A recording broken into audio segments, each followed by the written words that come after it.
Greetings, fellow travelers, and welcome to the Way of the Showman, where we view the world through the lens of showmanship. I am Captain Frodo, and I will be your host and your guide along the way. And we are on the way to self-creation, we're actually going to talk about learning as self-directed, or play is a kind of self-directed learning. And in that learning, what are we learning about? We're learning about the world, and we're learning about ourselves. And if we just keep our mind on that play as a way of being in a world, as a particular mode of human interaction with the world, or a way of being, then I believe we can find a very powerful way to imagine ourselves and self-create ourselves as artists. But we're starting, as always, with a quick just summary. And so last episode we spoke about learning, which is where we're going to pick it up today. But we spoke about learning as a way. By looking at learning, we are in a way looking at an aspect of the play instinct. We're looking at Homo ludens, as Heutzinger calls it, the playing human being. If we think that the human being is part, that the fact that we play is actually part of what makes us human, then we're going, well, what are the parameters and what are the specific things we're looking for? Well, one of them is learning, and we're going to develop that again today. And we looked about imagination, one of the most powerful and amazing things, and play, combining things in new ways, seeing the world in ways that it isn't just in that moment, in ways that the world can be, goes at least as far back as 32,000 years ago, when they found that archaeologists found in a cave like a carving of a figurine, or a little small sculpture that is half human and with a lion head. So that whatever that thing was, it was not something that they saw cruising around. This was something else. And I believe we are not dealing with fancy in this stage. Not that it's just, that'd be funny, just do that. I believe that they did that because they saw something deeper in it, something imaginative. And then last episode we spoke about playfulness, which we don't have to go too deep into that. You can listen to that again, because that is what everything is about. But I kind of had to bring it out since this is our particular topic this season. And then I connected together a whole lot of strands and things, pulling this from the list of Ashley Montague from his book Growing Young, where he has 27 different things, which we spoke about a couple of episodes ago. 27 different behavioral needs that any child or human being needs to have fulfilled to become a rich and well fitted human being into their environment. And I kind of connected together a bunch of things and talked about it as sociality. And this is because, of course, this is not to try to get the scope of everything. That's not our purpose of this exploration along the way. So I am connecting this now, the sociality, into connection between human beings, which of course we know from Nalle's book, The Clown Manifesto. Play and connection have been two words that we've sort of been exploring, and that I believe lies at the heart of showmanship, of what it is that we do. We walk out onto stage, we try to connect with the people, and how do we do it? We do it playfully. And that then has to do, like, what are the roots of sociality? And we look then at Tomasello and his work on ultra-sociality, and the potential that we actually became ultra-social when there was almost none of us left, and we had to cooperate more through a cataclysm. We spoke about a big volcanic event. And then we sort of boiled it down, not by myself, which we've been boiling it down to play, and then sort of expanded it into play and connect with Nalle's things. And then now we are looking at Rutger Bregman from, not Breadman, but Bregman, looking at his work from a wonderful book called Humankind, A Hopeful History. And he, through much thought many things that we're not going to talk about just now, but we just boil it down to learning, bonding, and playing. And he says we're born here to learn and to bond and to play. And that to me is just one more, justification, one more person who arrives at the same thing. Because as we learn today, we will see that learning and play are quite deeply connected, and thus we are back at play and connect from Professor Nalle at the Stockholm School of where he teaches clowning. Well, he did anyway. So, without further ado, let's jump right back into the world of ideas and get cracking.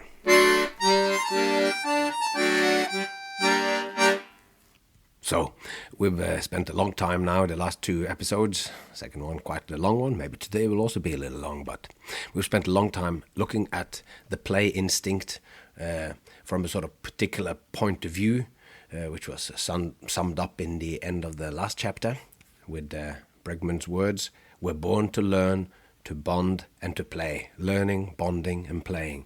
And now we're going to shift this point of view slightly, because it's been a little abstract looking at how does play manifest in the world. I mean, that's a terrible title. It's not very good as kind of clickbait. It's like, you won't believe, that's the kind of stuff you need to write. You won't believe what you're gonna... Anyway, I'm not even going there.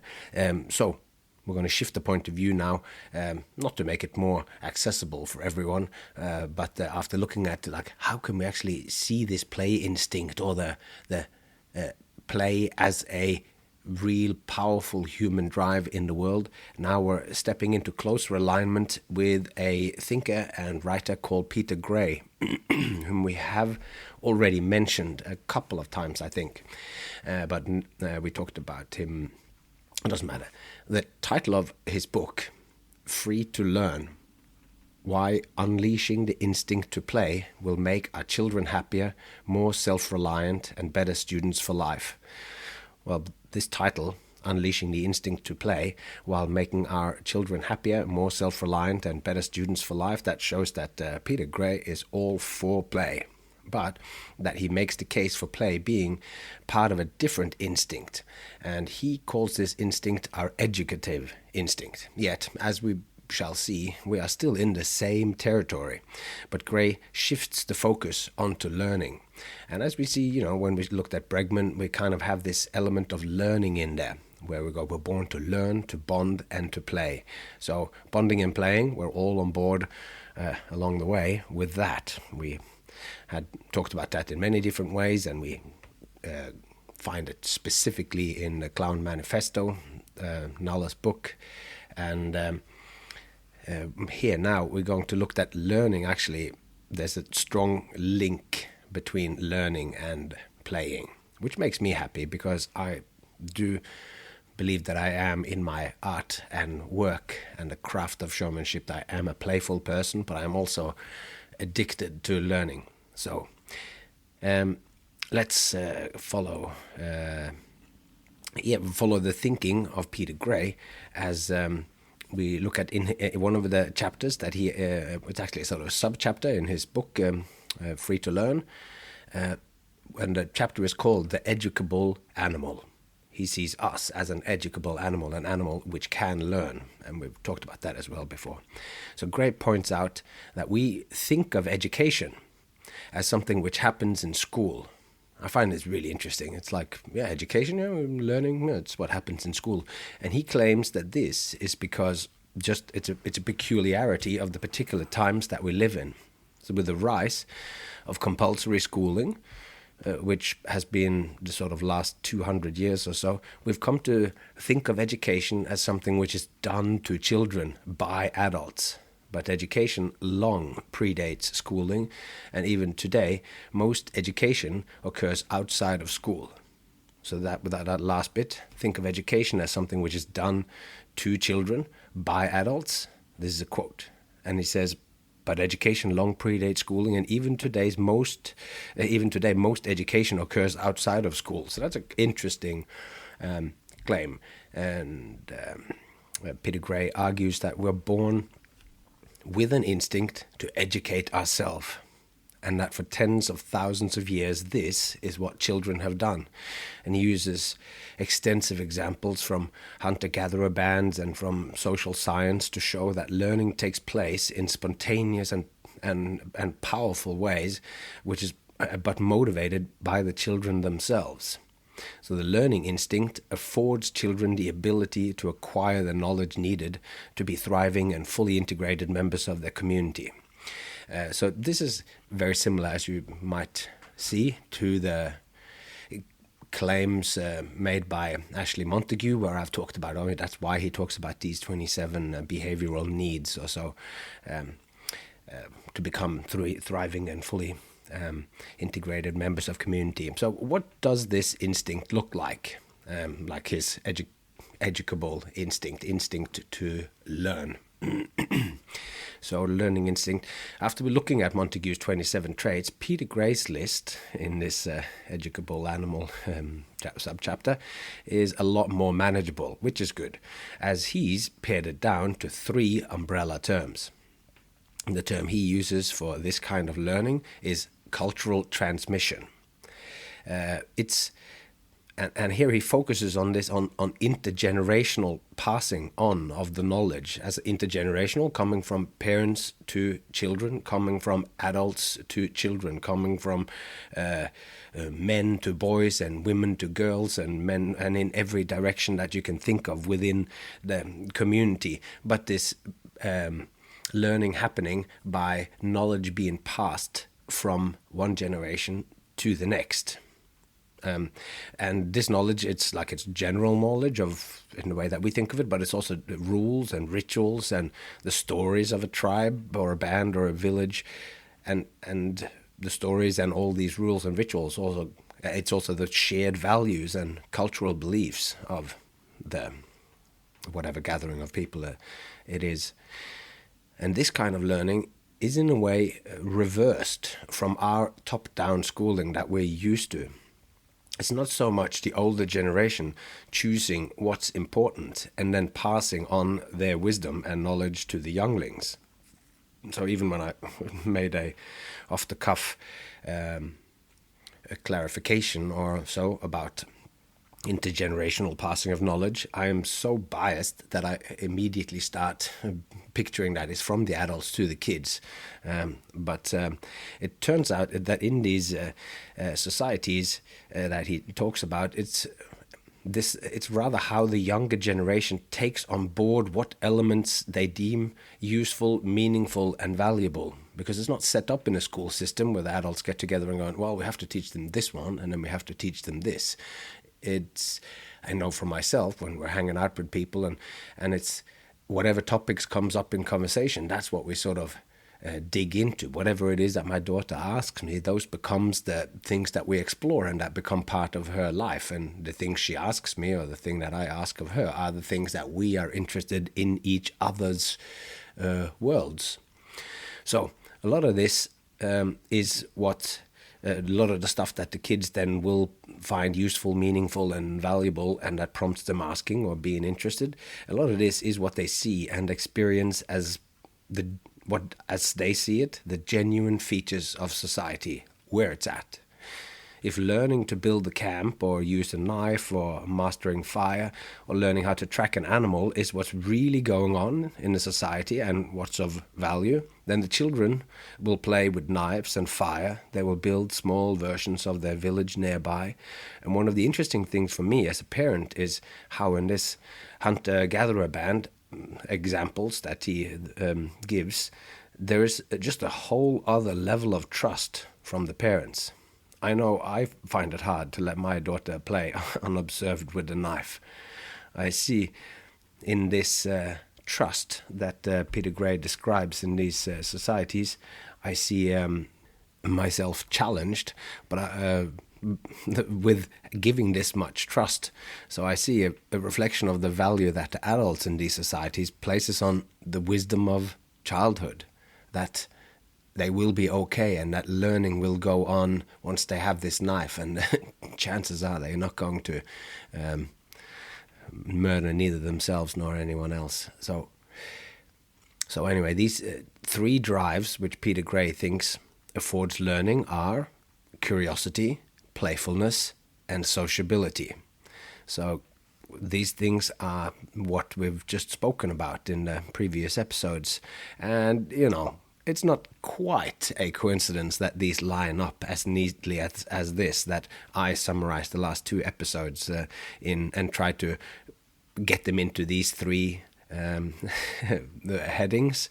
It is because I had read Montague and I thought it was very interesting, but that it is hard to get your head around 27 things. So then when I read Peter Gray, I thought, these 3 are wonderfully apt and specific. So as I chose to highlight certain aspects of Montague's list, I did that so that we would see this link when this came. And the interesting thing, an exciting thing for me, is how much there is overlap in all these books that I've been exploring. And in this case, it's the Bregman book, Humankind, Hopeful History, Free to Play, and Growing Young.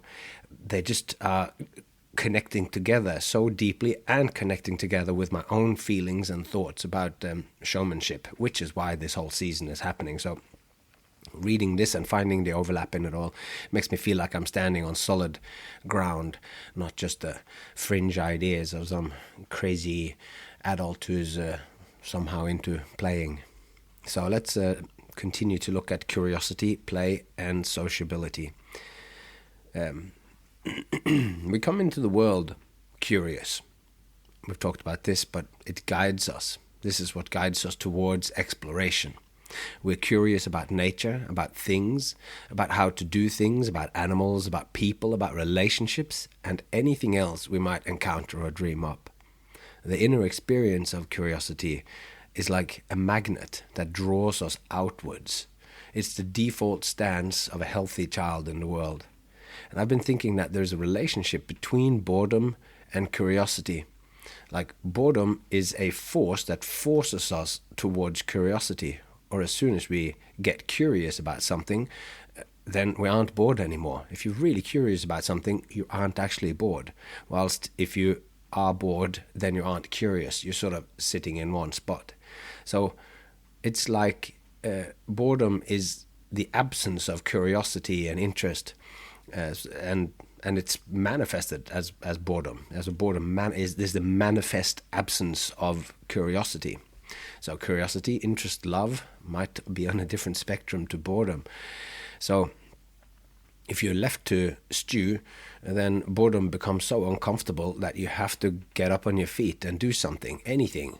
And as soon as you do, chances are something will trigger your curiosity and interest, and your brain will expand. We know that doing any kind of action in the world, anything that you do, whether it is climbing trees or running or playing the piano, literally changes your brain. We're always in this reflexive, interactive, reciprocal relationship with the environment. So if you just sit on the couch, then your brain will go towards that.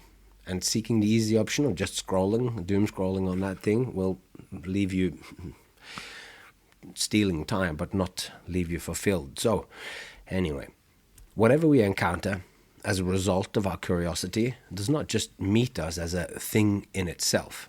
Whether it is a strangely shaped stick or a strange tool you find in the third drawer down, then we want to know what it is. But as children, this real purpose of things is not necessarily more important than whatever it can be in a game of their choosing. Anything that we encounter, or even any idea or fantasy that we have or dream up, we can immediately and deftly manipulate and tweak. We can tune it, we can combine it or juxtapose it with whatever else. Our propensity for seeking out patterns, it's whatever it's stimulated by, we can just go for it. And in other words, we can play with everything. Our deep playfulness allows us to disregard all kinds of restraints and reimagine and recombine in any which way anything we pleases, as whatever pleases us to combine. And when we play, we are free to completely disregard all natural constraints. Nothing is impossible in play. No thing is determined to be only one thing. Even when the passing on of knowledge from the adult is screaming that this little silver-colored trowel that we talked about for digging down strawberries, plants, that we say that, oh, it's a shovel and nothing else, whilst to the kid it is also a canoe and so much more. So when we are play, we are free.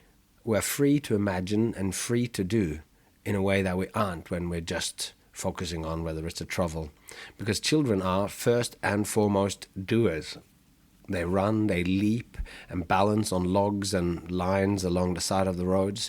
They're always creating, and not just by pretending to be a high wire walker in their mind whilst walking on the curbside bricks, but they create things: sandcastles, stick animals, whole villages and secret bases on planks of wood inside the hedges and bushes surrounding the neighborhood properties.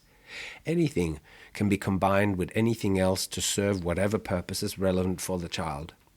Even just for the pleasure to create something new, as ringing that bell for being an artist and being a novelty act, being a circus performer, looking for the new and crazy things that comes from the combination of things that seem to fit well together. So when we play, we are engaged in a kind of full spectrum thinking. That's what I talked about before. Like doing is a form of thinking. Like when you do something, you are stimulated, and it's a kind of thinking, because play is embodied. It's cognitive and emotional, and it's a self-developing exploration. By doing it, we are getting ideas and triggering thinking, and we're also growing emotionally as we are doing. So through play, children are not just working out what reality is, but they're also working out what reality could be.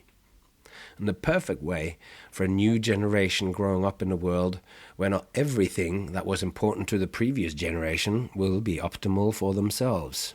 You know, is that just not a picture of every generation, where every previous generation will go, music is not like it used to be when I was growing up, then we were making music.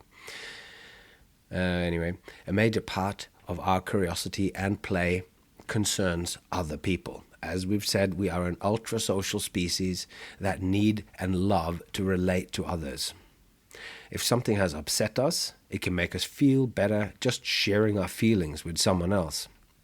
We don't just share feelings, we share any kind of information or skills and feel good in the process. We, for the most part, love to share information, like I'm doing right now. And we love to learn, which I'm doing by just trying to communicate this to you. I'm learning more about it. A lot of people that I speak to, Jay and whatever, it's like sometimes being put on the spot talking to someone. I hear him talking to students and me talking to people about all this stuff. I'm speaking it, and I'm realizing what it is that I think as I am speaking it. So learning by doing, even teaching or even talking, is a kind of doing which reciprocally then sets the world moving and your internal world. So this information that we love to share, I don't just mean theoretical information or ideas, but also knowledge in the form of know-how, which is important in circus. Of course, humans want to share, and we are fine-tuned to be able to learn from each other. We want to learn skills, and we want to do what others do. We want to imitate what others are doing, and this feature is a trait that we share with other primates. But the will and ability to intentionally teach others how to best acquire a skill is, as far as I know and have found in my limited study, this seems to be an exclusively human trait. How to be able to intentionally teach others how to best acquire a skill. For a chimpanzee, it takes a very long time to master how to crack open nuts using a rock as a hammer. And in part, this is so because all they have to go by is watching their elders doing it. there are no finer points being transmitted, like the chimpanzee going, oh, you got to hold the rock like this. And I appreciate that they can't talk, but even just to show how to hold it, and you have to place the nut in this little depression of the log, or don't smash as hard as you can, and so forth. All those things which improves our own ability to transmit our knowledge from one generation to the next. We don't see that in chimpanzees. And I believe that is one of the reasons why, once we locked onto this, the sociability and the learning here, these are of course the topics that we are the headlines of this. Once we locked onto those, then accelerated learning just is a huge part of who we are. So another feature of curiosity and sociality is that we compulsively gossip. And we are interested in what others do more than any other species. Not every child likes playing competitive games, or the finite games, as James Cars calls them. But everyone, children and adults alike, are players in the infinite games. The infinite game of becoming a community member. Remember how James Carr said we have finite games, which are the games we play to win, and then there are the infinite games which we play to be able to continue playing. So every child are players in the infinite game of becoming a community member. This means that although we are free when we play, we willingly and happily modify ourselves to connect to others and to secure and deepen our relationship with these people.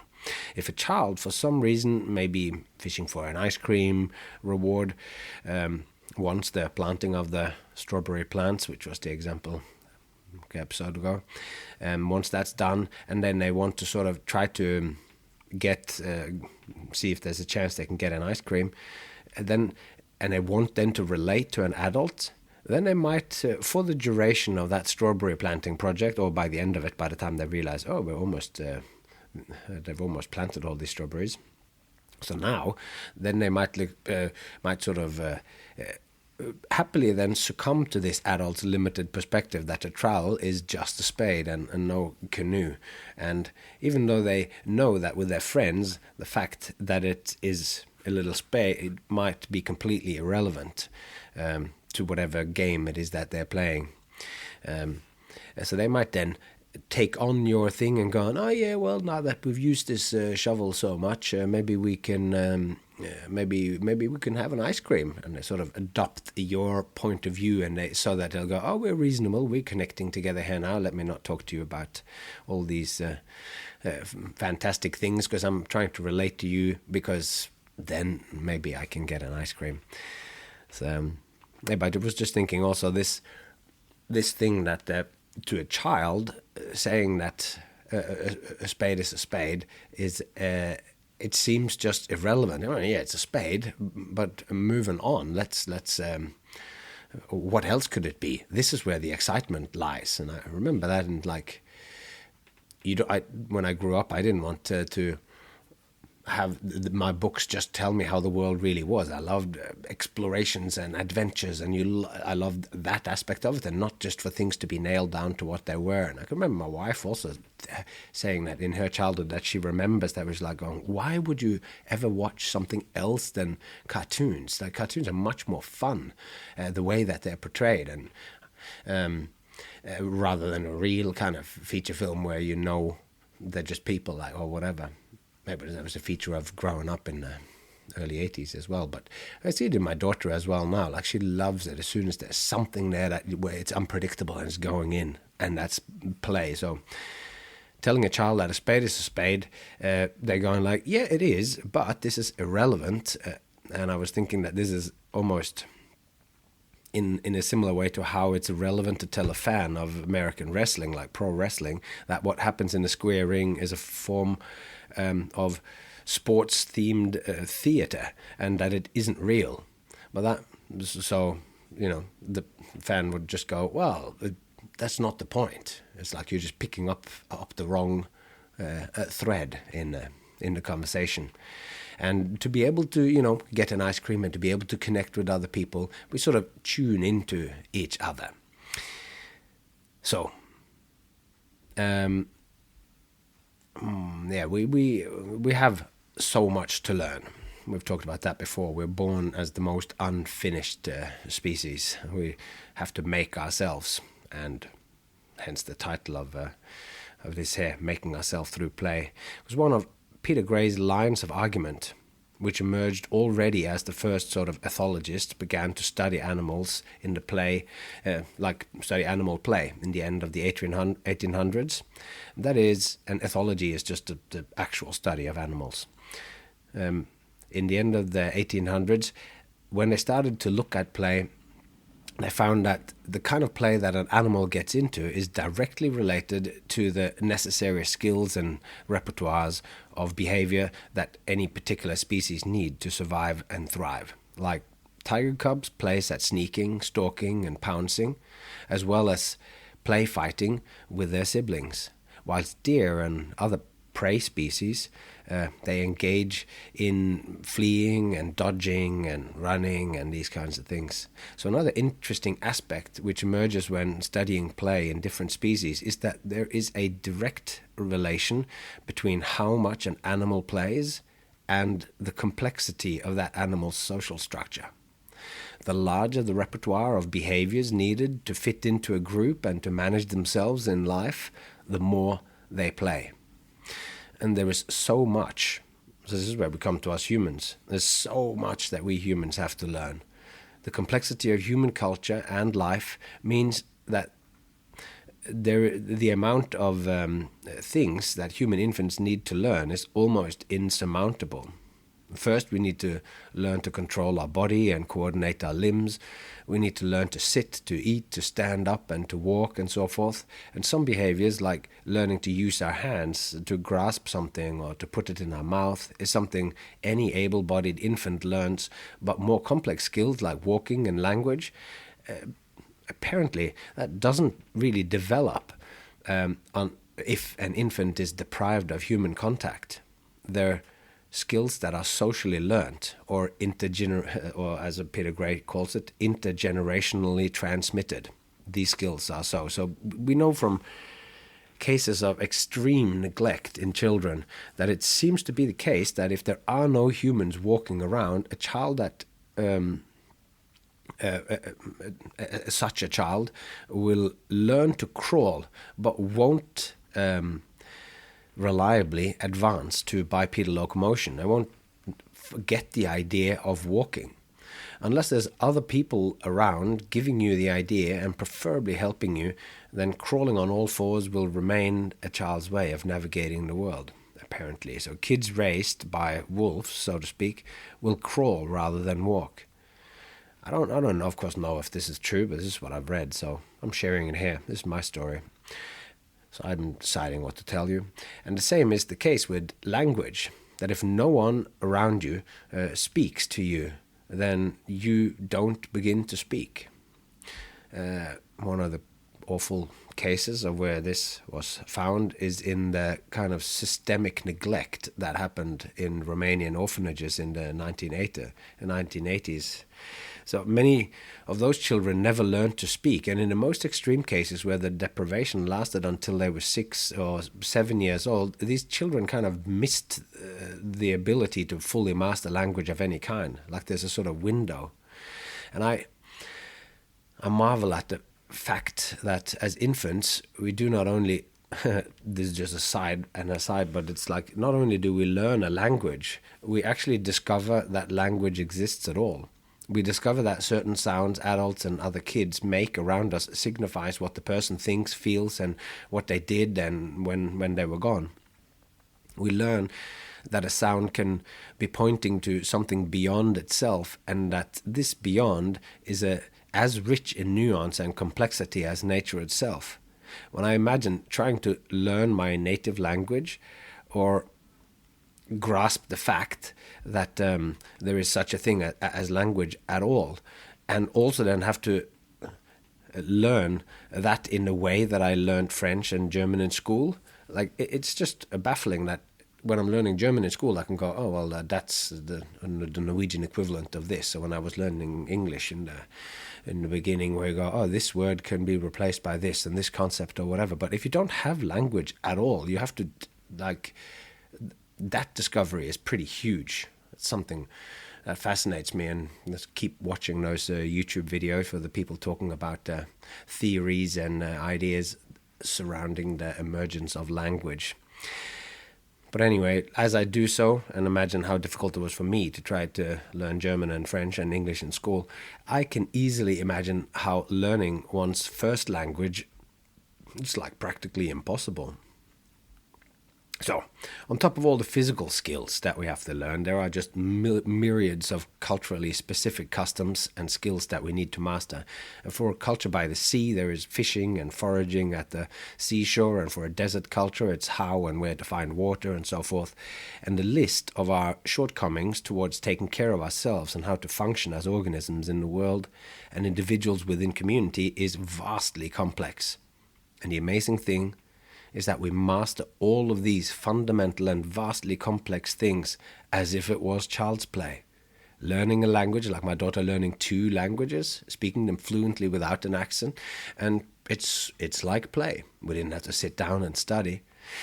But then again, the fact that they actually master all these fundamental and enormously complex things, they're mastering it as if it is child's play, or perhaps we should actually say that the reason why they mastered it was that they did approach it as child's play. We are learning by playing, then we are learning as nature intended it. So,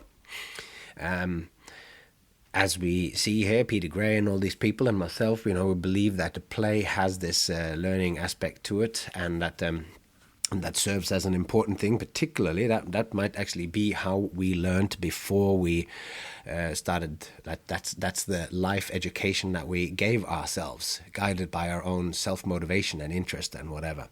So, and we adapt into the society and all of this stuff. Having our 27 behavioral needs, as Montague describes them, fulfilled, then we set ourselves up for a good life. But there are also consequences then. If this is true, that play affords you all these positive things, then the dark side of this is what happens when you don't get to play, when there is a deficit of play in your life. Because all healthy children does play. And through free play, kids learn to face their fears, how to make friends, and how to navigate friendships. Play is how a child learns to control themselves and, in general, control their lives, so they can take control of their lives. And so what happens if children doesn't play? And in the field of child psychology, a child who doesn't play is a big red flag, since a lack of interest in playing is a strong indication that something is not going as well as it should for that child. It's well known that the long-term effects of play deprivation, whether it comes from the child living in a stressful environment or from some internal struggle in the child, this does have negative consequences in the long term, such as depression, isolation, and reduced self-control. All these are commonly associated with play deprivation. The reason for this are many, but one aspect is that without actively engaging in play with other kids, the child misses out on important social and emotional learning. And it's through the inherent ups and downs and the triumphs and disappointments of kids interacting that important skills such as interpreting others' behaviors, as well as regulating one's own emotions, they all just are embedded in all this work. And it's through thousands of games, and I said work, but I mean like it's through all the play. It's through thousands of games that we learn the subtleties that tells us when someone is joking, when someone is saying something that's meant ironically, or when somebody steps over the line and one needs to stand up for oneself and others. And yet again, we might have this here as well with this window. You can, if you have a deprived childhood, deprived of play, you can get some of it back and you can still become a functioning human being, etc., all of that. But it's going to be difficult. And just like with language and these, if you don't acquire it naturally as a child, then it can be very hard to try to acquire these things as adults. It's like that hardwiring that happens when you're a child that sits so deep. You refer to it back and back. It's like something, it's like a firmware mistake in software or whatever. So as we mentioned, when a child misses out on, this is like it's like, so when a child misses out on certain steps in childhood development, they might struggle to ever truly catch up on those developments. So when the play experiences and the associated skills are acquired in childhood, they become integral parts of that individual's behavior. So children who don't play enough are quite likely to find it challenging to naturally regulate their emotions or to interact with others throughout their lifetime. Through play, the child of any species of mammal explores itself and its relations to others and their environment. And the scope of human consciousness and all the innumerable ways there is to be human that has manifested itself in thousands of cultures. And there are cultures related to nationality, because this is like it's a broad idea of culture here. Because some cultures are related to nationality, some to geography, some to vocations, as our showfolk or whatever. And there are cultures within cultures and subcultures emerging as responses, positive or contrary, to larger spheres of aspects in other cultures. There are very much more ways to be human than there is to be a mole. That's a bold statement, and I don't know what I will back that up. I haven't seen that in some scientific study, but maybe like the spade, a mole is a mole is a mole. Maybe not, but to some extent I think that's true. Because there's no way nature could biologically implant all the answers to all the solutions to the problem of how to be human. We have to think that what is buried in us, that gives us, that allows us to find these answers, needs to be relatively simple. It can't be specific. Nature gives us a few things, like how a newborn baby girl completely of her own accord seeks out the nipple and begins to drink. This is important. I don't know if that's the best example, but nature can't give us the answers because there are too many answers to be given. So it has to give us a method to find the answers. And with Peter Gray, I believe this method is play, which is helped along by curiosity. The way we are to learn about the world, that drive that makes us get all the answers, is through play, which is kind of fueled by the curiosity or so, this drive. And curiosity then is, as we said, it's an aspect of that's how we see see us as Homo ludens, the thing that makes us the playing being. And this impulse to solve the human problem is particularly alive in the young, as they remake what biology and culture and environment has given them in ways that they seem possible and fit for them. So this impulse to just, like you would expect, who is it that has the most strongest need to learn about the world and themselves, to be able to survive as soon as they can? Well, it's the young of any species, and these are reliably the ones that play the most. So play can reorganize the components of anything, and it's a way to crack open the multifarious nature of existence. And when approaching any given task playfully, more possibilities will emerge, which opens up the possibilities for novelty and innovation. So just in that last sentence, that if we approach the world more playfully, then more possibilities will emerge, which opens up possibilities for novelty and innovation. And novelty and innovation lies at the heart of what it is to be a performer working within the field of circus and magic and all that. We are looking for novelty. We're looking for innovations and ways to present that to other human beings so that they will be thrilled and excited by it. So here we have that little metaphorical bell again. Ding, ding, ding, ding, ding. We are talking about play and the instinct of that, but we are kind of also always talking about showmanship. So I might have briefly mentioned the idea of the colonization of childhood earlier, but now we're going to dig into this a little bit more.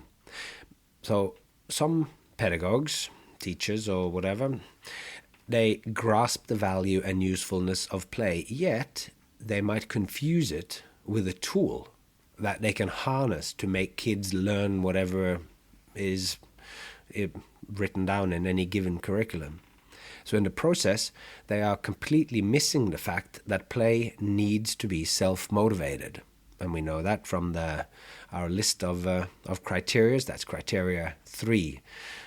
Play has to be self-motivated. So it can only be play if it's done voluntarily. Because all too often, adults like this think that they can harness play or improve on it. Like free play. Just letting the kids manage their own time and trust that it has value in and of itself doesn't strike us as a particularly good idea. We just don't quite know if we can trust that. We might think that play might be useful, but only as a tool to learn whatever nation or institution deems important, not whatever it is kids do, which almost per definition is a waste of time. Any adult who's gone through their nation's schooling system will know in their bones that, of course, free play isn't the way to learn. Adults know that learning is what we do inside the classrooms in schools, and free, unguided, unstructured play is what happens outside in the playground and the schoolyard. And it's unstructured and it's purposeless, and great effort is being made so that the kind of frivolous and fun play is kept well away from the serious knowledge acquisition which happens inside the classroom. Inside the school, we get learning presented in serious and cultivated ways where humankind has improved and ordered learning into an efficient and standardized system, which will be much better than any disorderly process outside in the playground or in the forest or in the fields. This is kind of implicit if it's not outright spoken, but is this actually correct? That is that's a question that doesn't need to be answered. I think you already know that, because I think that play is learning, but not in this kind of left brain fashion, to use Ian McGilchrist's terminology. It's not something that's done as a tool. You're not doing it for something beyond itself. And this is, we get to play criteria 2 here, for those who can remember that, what has about it. It's apparently purposeless, but it's actually, so it's done for its own sake. Play is always done for its own sake. So play is learning, and when you do play for its own sake, then play is learning as nature intended, if you allow me that phrase. I used it before, but it's... I like to say that, so I'm going to say it. Play is learning as nature intended it to be. Play teaches us all the stuff that's not facts and figures, and that's taught in schools to score well on standardized tests. All that other stuff, that's what play teaches us. And through play, we learn to take turns, we learn fairness, we learn to compromise and to stand up for ourselves. And when a good game is happening, each player must carefully navigate the feelings of others, or they risk that the game falls apart. We've spoken about that already. And if one of the players bosses the others around, chances are that the others lose interest in the game, which brings the game to an end. And as it turns out, having empathy and being able to understand the point of view of others, as well as cooperating in creative and improvisational explorations of character and situations, this is exactly the activities that one also needs to engage in to master social life. And the fact that the play also is the most fun thing that a child can do, that means that they never tire of it. This is criteria 1. Because it's fun and exactly what they want to do, they play and they play and they play. And that's what we do when we're trying to cram. You're saying the words over and over again, and you're doing it but it doesn't always come from self-motivation. So the children can repeat an activity or play out all endless variations of a scenario. And they only think of it as, as playing or doing stuff. But along the way, they are learning. They're learning so much. So they're going through the behavior, which is similar to the kind of learning that we think of that we do in schools, where you try to learn a curriculum, where you try to master a skill in whatever. When you go to a Waldorf school or a Steiner school anyway, that you're doing woodworking, or you're hammering copper and shaping it into things, or you're making shoes, or you're sewing a shirt, all those things as well. They also, you are learning, but they are still things that are on the curriculum. So it's the ways that you learn things is by doing it over and over and over again. But when it's motivated through play, then it never feels like you are working, So this kind of learning, play learning, this permeates children's whole existence, which means that through play, they experience life as fun. Criteria 1. So although each individual game might seem purposeless, and each play session might seem disjointed, just wildly jumping from idea to idea, there is always a deeper and arguably more important learning going on. They are learning and mastering how to become happy and enthusiastic human beings. No matter how random and useless we might see the games of children playing with dolls, Star Wars figurines, or matchbox cars, or sticks and stones in nature, when researchers have observed the free play of children without adult interference over time, it turns out that just like the cat and weasel plays in ways that benefits them as adults, mature parts of members of their species, then human children also ends up playing and learning skills that are supremely useful and important to the culture that they're immersed in. We mentioned that before about hunter-gatherer bands of where children play with knives and fire, etc. So the further goals are reached without ever having been aimed at. This is like play is done for itself, and it is apparently purposeless, but it has benefits for the future anyway.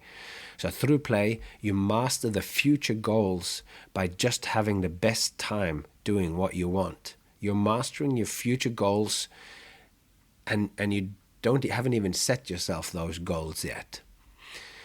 So that play is of utmost importance to children is not necessarily a commonly held belief, certainly not something that people talk much about. And perhaps this is because the majority, I don't know, but I hold this belief, and perhaps it is because of the majority of my schooling happened in a Waldorf Steiner school where play is taken very seriously, or perhaps it is because my mother was a kindergarten teacher in the same Steiner system, and she is a firm believer in the inherent value of play. But I've always taken it for given that playing is seriously valuable. It's a topic that I've spoken about directly as a performer. Towards the end of my 2006 solo show called The Adventures of Captain Frodo, I proclaimed, "I am a fully grown child and I play for a living." Yet the full scope of play's importance is still only dawning on me. And my obsession with this, and myself as a fully grown child that plays for a living, that is in part what this whole year worth of podcasts will be about. So with all this talk about learning through play, I'm not saying that I think we should abolish schools and the kind of learning that goes on there. But I am questioning how much time is spent learning facts to be produced on tests at some point. It is a legitimate question to wonder about the value of knowing the names of all the kings Norway has had by heart when you were in 5th grade, or knowing the capitals of the American states, or the year of important battles in the Napoleonic Wars, when all this can immediately be found by asking your smartphone. Google and the access to all the information in the world has democratized knowledge in ways unimaginable when I began school in the early 80s. You can, and I do, practically daily watch university lectures from the world's top university for free on YouTube. I've followed several university-level courses through all of their 20 or so lectures, and then when I lived in Las Vegas, I even bought the school book course guide to a course that I was following on YouTube. I didn't get a paper saying that I'd completed the Yale course or judging me on how well I had grasped the material presented, but I loved the process, and a lot of the detailed knowledge that I have that you might have picked up along the way listening to me about evolution and ecology comes from that course and reading that book alongside it. I had fun, so perhaps that's a sign that I played myself through the material. So as human beings living in the 21st century, we associate or indeed equate learning with what happens in school. Knowledge is something a teacher gives us, or gives you, or in many cases sells to you. And education is something that you get from someone else. So it's worthwhile examining this idea and putting a question mark to it. As mentioned, school as we know it is actually quite a new phenomenon, certainly in the terms of our deep evolutionary history. Compulsory schooling of the kind that we have today is actually only about 200 years old, and the curriculum grows practically every year, whilst we human beings have been learning and finding our ways in the world for 200,000 to 300,000 years. So genes and biology does not give us ready-made answers hardwired to solve difficulties of becoming and staying human. Instead of giving us answers, which, as all answers, can be right or wrong or useful or useless, and that might change, even just the same fact might change as whatever, nature has given us a process to acquire answers. Evolution gave us a method or an approach to generate answers, not individual answers, but to generate more answers to whatever questions we have. And yeah, I had this thought that I should talk about the what Eva Heckscher had to say about that he goes into the class and he goes, okay, next class that I'm going to do, if you don't have questions, there will be no class, because knowledge can only, and I see that as it can only happen, learning can only happen if it's actually directly related to you. So if it starts from the questions of the students or starts from your own personal questions, then learning happens immediately. But anyway, the method that evolution gave us, that is an approach to generate answers, and not individual answers, but to continually generate answers. This is the process of play. And perhaps schools need a similar solution. As technology advances and artificial intelligence will write our children's assignments for them, maybe we don't need to know so many answers, which we aren't asking questions for. Maybe there's something deeper that we need, a way to be in the world. And maybe what we need is to find a passion for life, for being curious about the world, ourselves, and our place in it. Through inner motivation, we find what the world is and can be, while simultaneously it's being revealed to us through this inner motivation, through the play, where our passion lies. And in our day and age, finding what we love, finding something that we're thoroughly and truly deeply enthusiastic about, it will solve many of our times most prevalent problems. Knowing what you want will guide you well on the way towards finding your meaning in life. So you can play yourself towards more meaning in life, and you can play yourself to knowing better who you are. Yep, play, here we go. I think today I had this feeling like I was making it connect more to showmanship than I have in a while. And I hope you're finding this valuable, and that you keep seeing that actually as we are talking about play, we are always also talking about showmanship. And this goes back to what we talked about as this method in earlier on, and like how do you read it. And I hope that you listen to what I have to say about these things with it in mind, that I'm talking directly to you about your life, your specific things that you're doing today and that you have been doing, and the project that you're working on for your next show. That will allow you to make me think that whenever I'm being a little vague or whatever, like the details that I'm talking about is your specific life. That's how I read things, and I hope that you're taking it in this way too. And I'm going to end by asking you to tell a friend about this. Tell someone you think anyone. Tell a friend that this podcast is awesome. Say that I told you to tell them that to two of your friends. That would be really good for me. And with that said, all that's left to be said is take care of yourself and those you love, and I hope to see you along the way.